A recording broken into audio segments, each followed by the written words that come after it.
सावापूर या गावामध्ये आलो आहे आज. सावापूर हे तेलंगणा मध्ये येते. तर आपलं नाव आणि आपलं गाव सांगा. माझं नाव आकाश नकाते, गाव सावापूर, जैनत मंडल, आदिलाबाद जिल्हा.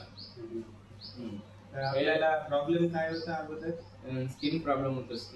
स्किन खाजवणं होतं, इचिंग प्रॉब्लेम होतं. पूर्ण बॉडी पूरा इचिंग आहे. 2-3 दिवसाला मला कंपल्सरी सिट्रिजन टॅबलेट घ्यायला. अच्छा. हे प्रति 2 दिवसालाच आपल्याला सिट्रिजन टॅबलेट घ्यायला लागत होतं दादाला. तर हे आपलं किती बॉटल चालू आहे? हे दुसरी बॉटल. तर आपल्याला आता किती पर्सेंट किंवा काय त्याचा रिझल्ट वगैरे कसा आहे? 95% का क्यूर वाटत आहे. ऑलमोस्ट क्यूर झाला म्हणलं तरी जमते. आता 15 दिवसाला एक वेळा कव्वाच्याला म्हणजे 2 दिवसाला सिट्रिजन घ्यायला लागे. आता 15 दिवसाला एक वेळा सिट्रिजन घेतो. अच्छा. 95% प्रॉब्लेम क्लिअर झाला. पहा, तर दादाला स्किन इन्फेक्शन किंवा स्किन प्रॉब्लेम होता. तर दर 2 दिवसाला ते एक गोळी घ्यायला लागत होती, सिट्रिजन नावाचं. तर आपला अमृत ज्यूस आता चालू आहे. तर त्यांना मिनिमम एक 10 ते 15 दिवसाला एक गोळी घ्यायला लागत आहे आज.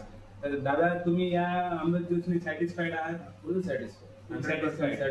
आणखी साईड इफेक्ट कोणते असेल तरी निघून जाते. लहानचे रोग असेल तरी, दुसरं काही प्रॉब्लेम असेल तरी निघून जाते. चांगलं वाटतं.